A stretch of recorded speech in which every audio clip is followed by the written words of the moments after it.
Сәлем баршаңызға. Таңғы асқа осындай дәмді банан қосылған панкейктер дайындаймыз.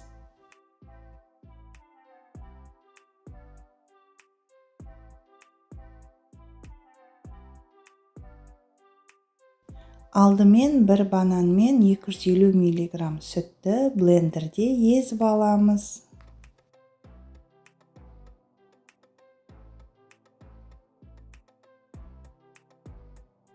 Әрі қарай бір жұмыртқаға 3 асық қант шымшым тұзды қосып араластырып, жаңағы езілген банан мен сүтті араластырамыз.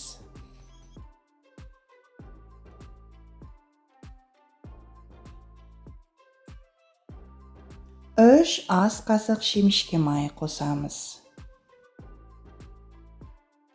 180 грамм күріш ұнымызға 1 шай қасық разрыхительді қосып, оны електен өткізіп қосамыз.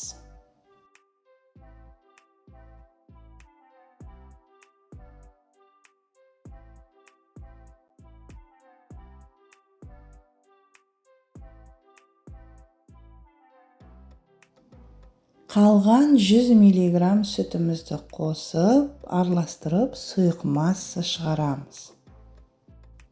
Табамызды қыздырып, кисточканың көмегімен сәл-пәл май жағып аламыз. Ысып тұрған табаға осылай ожаудың көмегімен сұйық массамызды дөңгелек шеңбер жасап құйып шығамыз. Қызарған кезде келесі бетін аударып, осылай пісіріп аламыз.